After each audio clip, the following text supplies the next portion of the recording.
नमस्कार विद्यार्थी मित्रांनो, स्कॉलरशिप आणि बरंच काही या आपल्या यूट्यूब चॅनलमध्ये तुम्हा सर्वांचं पुन्हा एकदा मनापासून स्वागत। आपण इयत्ता पहिलीच्या बदललेल्या अभ्यासक्रमानुसार द्वितीय सत्र परीक्षेसाठी सराव करत आहोत। म्हणजे इयत्ता पहिलीच्या मुलांचा तुम्ही कशा प्रकारे सराव घ्यायचा आहे पालकांनी, तर हे आपण पाहत आहोत।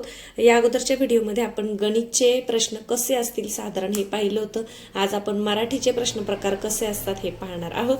तर तुमचं जे नवीन अभ्यासक्रमाचं पुस्तक आहे ते समोर ठेवून मी हे सराव प्रश्न तयार केलेले आहेत आणि यांचा तुम्हाला येणाऱ्या परीक्षेमध्ये नक्कीच खूप फायदा होईल। तर तुम्हाला 30 मार्काचा लेखी पेपर असतो आणि 10 मार्काची तोंडी, या पद्धतीने 40 मार्काचा पेपर द्वितीय सत्र आणि प्रथम सत्रासाठी असतो। चला तर मग या पद्धतीने मुलांचा तुम्ही सराव करून घ्या। चॅनलवर नवीन असाल तर चॅनलला सबस्क्राईब करा। आपल्या चॅनलवर तुम्हाला मंथन स्कॉलरशिप तसेच इतर परीक्षांविषयी महत्त्वाचे असे व्हिडिओ पाहायला मिळतील। तर पहा, मराठीमध्ये प्रश्न पहिला आहे, पुढील शब्द वापरून वाक्य तयार कर। म्हणजे तुम्हाला वेगवेगळ्या ह्याच्यामध्ये चौकोनामध्ये किंवा कशामध्ये तरी शब्द दिलेले असतात आणि ते शब्द वापरून तुम्हाला इथे वाक्य तयार करायचे आहेत। तर सरावासाठी मी इथे 4 वाक्य घेतलेली आहेत।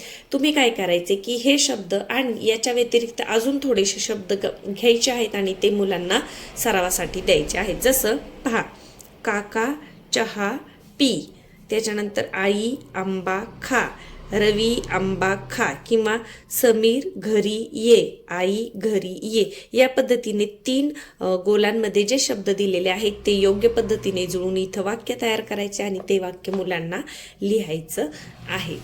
यानंतर प्रश्न दुसरा आहे, पहा, 4 प्रश्न तयार कर व लिही। म्हणजे मुलांना इथे प्रश्न स्वतः बनवता सुद्धा आला पाहिजे। जसं हे आहे प्रश्नचिन्ह, पहा, साहिल कधी आला, यानंतर राजीव कोठे राहतो। आता पहा, राजीव काय करतो, राजीव काय करतो, इथे राहते आहे म्हणजे राजीव कोठे राहते असं येणार नाही। जर मुलीचं नाव असेल तर मग येईल। जसं सुमन कोठे राहते, म्हणजे योग्य वाक्य रचनेतून प्रश्न तयार करायचा आहे आणि तो तयार केलेला प्रश्न जो आहे तो मुलांनी इथे लिहून काढायचा आहे। यानंतर पुढे आहे ते म्हणजे तुमच्या पाठांवर आधारित एका शब्दात उत्तरे लिही। तर मी इथे 2च प्रश्न घेतलेले आहेत सरावासाठी की विराजला अंगणात काय सापडले, एका शब्दामध्ये उत्तर लिहायचे तुम्हाला। मुलांनी शाळेत काय आणले, या पद्धतीने तुमचे जेही पाठ्यपुस्तकामध्ये दिलेले आहे मुलांचं ते वारंवार वाचून झालेले असतं, तर त्याच्यावर सुद्धा 1-2 प्रश्नांची आपण तयारी घ्यायची आहे। पुढचा प्रश्न आहे तो म्हणजे कविता पूर्ण करणे।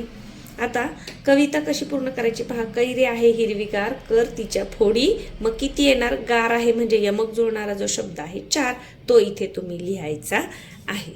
यानंतर तुला आवडणाऱ्या फळांची नावे लिही। म्हणजे मुलांना स्वतःहून फळांची नावं लिहिता आली पाहिजेत, मग ती व्यवस्थित छान अशा अक्षरामध्ये लिहून काढायची आहेत। जसं द्राक्ष झालं, आंबा झालं, पेरू, जेही तुम्हाला फळांची नावे येत आहेत ती तिथे लिहायची आहेत। यानंतर तुझ्या घरी कोणती झाडे लावलेली आहेत, तर तुमच्या घरामध्ये जी ही झाडं आहेत मग ती कुंड्यांमध्ये असतील तरी ती लिहू शकता तुम्ही। गुलाब आहे, मोगरा आहे, यानंतर तुळस सुद्धा लिहू शकता। या पद्धतीने इथे झाडांची नावं लिहिता आली पाहिजे।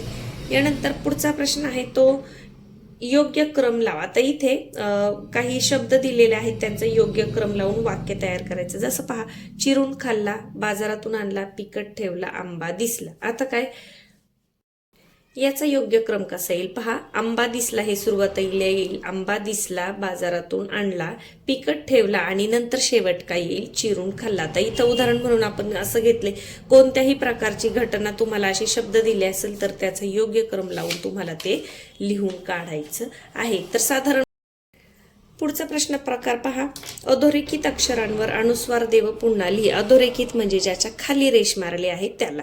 तर काय करायचं, हा माझा बगला आहे आणि त्यांनी काय सांगितले, ज्याच्या खाली रेष मारली जे अधोरेखित आहे त्याच्यावर अनुस्वार द्यायचा, म्हणजे हा माझा बंगला आहे। आणि हे वाक्य तुम्हाला इथे पुन्हा लिहून काढायचं आहे। मागे उंच डोंगर आहे, बागेभोवती भिंत आहे, अंगणात सुंदर बाग आहे। म्हणजे अनुस्वार द्यायचा आहे, ज्याच्या खाली रेष आहे ते, आणि ते वाक्य चांगल्या अक्षरामध्ये पुन्हा लिहून काढायचं आहे। पहिल्या अक्षराला हे काय आहे, चंद्र देऊन शब्द पुन्हा लिही। आता जसं पहिल्या अक्षराला द्यायचे मग काय होईल इथे, हॅट, मग इथे तुम्ही हॅट लिहायचे। कॅमेरा, गॅस, बॅट, या पद्धतीने एक म्हणजे ॲ जे आपण म्हणतो त्याचं स्वरचिन्ह द्यायचे, कधी कधी अचं स्वरचिन्ह येऊ शकते. या पद्धतीने हे प्रश्न सोपे असतात, चांगल्या अक्षरामध्ये लिहून काढा. यानंतर चित्र पाहून चित्राविषयी माहिती लिहा. म्हणजे तुम्हाला एखादं चित्र दिलं जातं आणि त्या चित्रामध्ये तुम्हाला काय काय दिसते, ते चित्र कशाचं आहे, ही माहिती मुलांना स्वतःच्या मनाने लिहिता आली पाहिजे. कारण आता सगळेच पेपर कसे असतात की मुलं स्वतःहून विचार त्यांनी केला पाहिजे एखाद्या गोष्टीविषयी, एखाद्या चित्राविषयी, आणि स्वतः ते शब्द, ती वाक्य लिहिता आली पाहिजेत मुलांना. बरेचसे प्रश्न इंग्रजी आणि मराठीमध्ये तुम्हाला या प्रकारचे दिसतील की मुलांनी स्वतःहून विचार करून लिहायचं आहे. चे प्रश्न या प्रकारचे असतात. तुमचं पुस्तक समोर ठेवून हे प्रश्न प्रकार तयार केलेले आहेत. अशा प्रकारच्या प्रश्नांचा जास्तीत जास्त जर घरी सराव घेतला तर मुले खूप छान पद्धतीने पेपर सोडवायला शिकतात. त्यांना कोणाच्याही मदतीची गरज लागत नाही आणि त्याच्यासाठीच आपण ही व्हिडिओ तयार करत आहोत. तर व्हिडिओ आवडला असेल तर व्हिडिओला लाईक नक्की करा. चॅनलवर नवीन असाल तर सबस्क्राईब करा. तुम्ही लाईक केल्यामुळे जास्तीत जास्त गरजू विद्यार्थ्यांपर्यंत हे व्हिडिओ पोहोचण्यासाठी मदत होते. पुढच्या व्हिडिओमध्ये आपण इंग्रजीचा कशा पद्धतीने सराव घ्यायचा आहे मुलांचा हे पाहणार आहोत. तसंच इयत्ता 2री, 3री, 4थीसाठी या अगोदरच आपल्या चॅनलवर प्रथम सत्र, द्वितीय सत्र, चाचणी परीक्षा असे सगळे व्हिडिओ आपण बनवलेले आहेत. तर 2री, 3री, 4थीच्या मुलांनी आपल्या चॅनलवर जाऊन द्वितीय सत्र परीक्षेसाठी उजळणीचे व्हिडिओ आहेत आणि प्रश्न प्रकार कसे असतात याचे सुद्धा व्हिडिओ आपण टाकलेले आहेत. तर ते सुद्धा नक्की पहा. धन्यवाद.